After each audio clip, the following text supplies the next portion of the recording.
My name is Trevor Burhans. My name is Diraji. My name is Xander Wright. We're here on behalf of the St. Charles County CAPS Technology Solutions Program to illustrate the dangers of cybersecurity and why you should be aware. Raise your hand if you have a phone on you right now. Keep your hand up if you're logged into your business email on that phone. What if we told you that you're at risk to losing everything? Your business, money, reputation, and clients. That's what we're here to talk about. During this presentation, we will cover many topics, ranging from phishing to the importance of protecting your password and how to protect yourself in the future. Cybersecurity is the art of protecting yourself on the internet. Russia is not the only source of hackers. Hackers are in the United States. They're in Missouri. They could even be in your own neighborhood. $100 billion is lost globally to cybersecurity every single year. 70% of small businesses don't know what to do when they get hacked. 80% of businesses that do get hacked will go out of business within 6 months. That is especially important to small businesses like yourselves. People who don't know what to do when they get hacked are even more susceptible to being hacked. But what are some hacks that you should be looking out for? Well, the first one is phishing. Alright. You may be asking, what is phishing? Well, phishing is a very common way a hacker can steal your personal information through a scam email. These are a very common type of cyber attack, and people have lost a lot of money to this. So now that we know that this is frequent among the network, let's look at an example of one. This over here is a phishing email from a hacker trying to impersonate a banking company. They're trying to put the reader at a state of panic and trying to make them download this file. This file could have malware, ransomware, and could do bad things to your computer. So please note, a bank would never ask you to do this. If they do, please call them before doing something like this, because you're at risk to losing a lot of money. Alright, so the first statistic of phishing is that 25 of every breach is caused by phishing, which means 1 out of every 4 breach around the world is phishing. There's also been a 600% uptake in cybercrime since COVID began. So this was more people on their computers at home, which led to more people being able to hack more people. Next statistic is that only 15% of websites are caused by a lack of security. So this is caused by not properly coded websites or softwares. And 85% of all security violations are caused by human error. So this is like hackers socially tricking people into getting to their systems. Now we can move on to some stories. Recently, we've had the opportunity to interview some local business owners. Our first story, we've gained validity to these stories through the local Wentzville Police Department. Our first story is about UPS. A person thought that his UPS package was delayed, and all he needed to do to regain access to his UPS package was to enter his username and his password to a very official-looking website. While he was busy doing this, the hacker loaded a ransomware program on his computer. What this ransomware program did was it blocked out his entire computer and forced him to pay money in order to regain access to his computer. Luckily, he was smart, and he took his computer to a computer shop. What this computer shop did was they regained access to his files. So the next story is about a grandma and her grandson. This grandma got a call at 2 in the morning saying her grandson was in jail and required $2,000 in iTunes gift cards to get him out. Because of this, she was in a state of panic, and she went fully through with the payment. Apple doesn't do refunds, so she never got her money back and lost $2,000 at the end. The last story I'm going to talk about is about digital signatures. There was this businessman who frequently does transactions of $100,000 or more, and he does it often. We're talking like on a weekly, monthly basis. So whenever he got a digital signature inquiring that he owed $100,000, he signed it very quickly. The bank knows that he does these types of transactions and that he does it often, so they were suspicious of this. Only when he looked back on his bills, he didn't know where that $100,000 went. He went to the bank, and luckily they were able to recover it. Usually the bank cannot recover from these type of things, and that the person will never get their money back. So realize that you do not want to get hit by a phishing scam. It can do a lot to your company. Now that we know that phishing is not the only hack, let's move on to smishing. You may be thinking, what's the difference between these two? They sound exactly the same. Well, smishing is through SMS or text message. These are very common. I bet everyone in this room has gotten these types of attacks before. You know those texts saying that you've won the lottery? Yeah, that's a smishing scam. Let's move on to an example of a smishing scam. As you can see over here, we have a hacker trying to impersonate Amazon. And they're saying Jennifer here won today's Amazon Fitness Watch raffle. How many people in this room have heard of Amazon's Fitness Watch raffle? Exactly, it's not real. That's the first red flag. The second red flag is that the link does not say Amazon.com. So they're leading you to a website which will probably which will probably crash your computer. Now let's look at some statistics in regard to smishing. Less than 35% of the population even knows about smishing, so the other 65% are just getting hit with this attack and are vulnerable to it. We're going to skip to the last quote, where smishing rose by 328% in 2020 alone. COVID forced everyone to go onto the internet, which brought more people vulnerable to these type of attacks. One example of this is in 2020, a bank in Ireland lost 800,000 euros to one scam.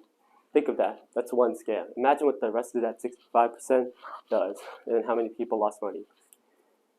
Now that you know some ways that data can be stolen, where does it get stored, traded, or sold? A lot of this happens on the dark web. The dark web is a web that runs off multiple communication protocols or software to find unindexed sites that software like Google or Firefox cannot see.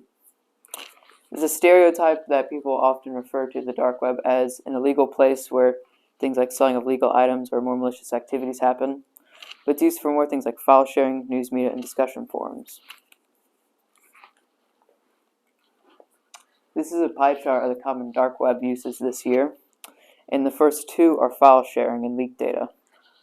And the most known site for this is a thing called WikiLeaks, which is uncensored information. And next is news media, where things like BBC and New York Times are mirrored. Mirrored means a copy of a site, but it is then put into blog posts that are then uncensored. Next is dark web monitoring. It is software or websites you can use to see if companies' emails have been leaked. And with this, you can find access to your information, passwords, home addresses that have been leaked on the dark web to hackers. And yeah, you can see way more on that. They can even sell it or trade it. This is an example of the website we can show you later. And right in the middle, you can see these are hashes and passwords. These are what you see for the hackers selling it. They encrypt it to where you can't really tell what it is and only them know what it is. At the bottom right here, you can see the first name, last name, addresses, and everything like that. That is what they're selling. So it can probably cost a lot and probably a lot to get your stuff back. We all use passwords in our day-to-day life. I'm sure most of us have probably logged into some account today, so it may be tempting to create an easy, simple, quick-to-enter password. However, you need to try your best to resist that urge because passwords are always the number one thing that a hacker tries to break into. You may remember some time ago when a member of the Hawaii Emergency Agency publicly posted a picture of his password onto social media. A hacker was able to use this password and gained access to his account where they sent an emergency bomb threat to the entire state of Hawaii. Hawaii has never publicly admitted to this image, however, we do know that he was quickly fired after releasing this. There are many rules for your password, and although it may seem tedious, annoying, or maybe even unnecessary, it's important to remember that passwords are, again, the number one thing that a hacker tries to break into. Initially, passwords should at least be 12 characters, and should consist of both uppercase, lowercase, special characters, and numbers. You should use a phrase that you know and somebody else wouldn't. For example, page hashtag 256 war and sign peace rather than page 256 war and peace. You should change your passwords every 90 days. If your password is complicated enough, it'll take them so long that by the time they break into your password, it'll have already changed.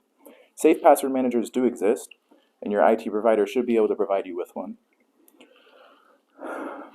Here we've provided you with a graphic of a physical representation of how long it would take for a hacker to break into your account. As I said previously, your password should be at least 12 characters. However, if you only use numbers, it would take them at least 2 seconds. However, if you used uppercase and letter cases, that's it, in 12 characters, it would take up to 24 years. If you change your password every 90 days, a hacker should logically never get into your account. However, passwords aren't always enough. If your Wi-Fi isn't protected, a hacker can really just go straight around that strong password you just made. You should be asking 2 questions in regards to your Wi-Fi security. How secure is your Wi-Fi and whose Wi-Fi are you joining? We've come up with 4 different practices that you should implement into your Wi-Fi security. Number 1, passwords aren't enough. Even if you have a strong password, if your Wi-Fi isn't secure, the hacker can literally just, like I just said, go around it and easily hack you another way. Number 2, never join public Wi-Fi. You know, places like Starbucks, Panera, Dunkin' Donuts, they all offer free public Wi-Fi. Like I just said, if you join those and a hacker's on that, they can easily go around it, clone your phone, steal all your information. Number 3, never save important passwords on your browser. I just talked about how a hacker can easily get into your phone. If you have stuff like your credit card, ID, and anything else saved on there, they have access to that, and boom, split second.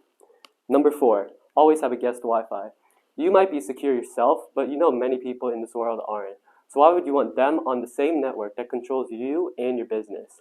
You want to have a separate network so they can keep their stuff there and they don't affect you. So now that we've talked about password security and Wi-Fi security, what if you've been hit by a cyber attack? How do you recover from that? Well, first thing you want to do is don't panic. The more time you panic, the more time there is for a hacker to get into your account. And also turn off your internet. That way a hacker cannot get into your internet. Make sure you contact your work associates to see if this is a business-related thing, because if it is, there'll be more casualties. And also lock your bank account, because that way they can't get into your money if your computer was linked to your bank account.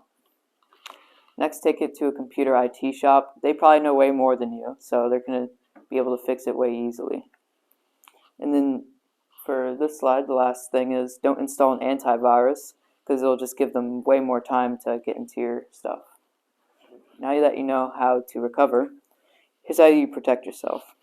Firstly, you want to educate everyone in your company about the threats of cybersecurity and back up your data as much as possible. Ideally, you should have about 2 on-site and 1 off-site backup. That way, it's physically impossible for a hacker in any way to get into your stuff and permanently remove everything. And lastly, for this presentation, you should listen to a cybersecurity specialist and implement their advice into your protection plan. We have one final quote that we would like to end our presentation on. It takes 20 years to build a reputation and a few minutes of cyber incident to ruin it. Here are some resources and people that we've interviewed in our local Wentzville area. We'd like to give a big special thanks to Bill and Ann for helping us along the way, as well as all the people who didn't want their names to be credited. Thank you for listening to our presentation.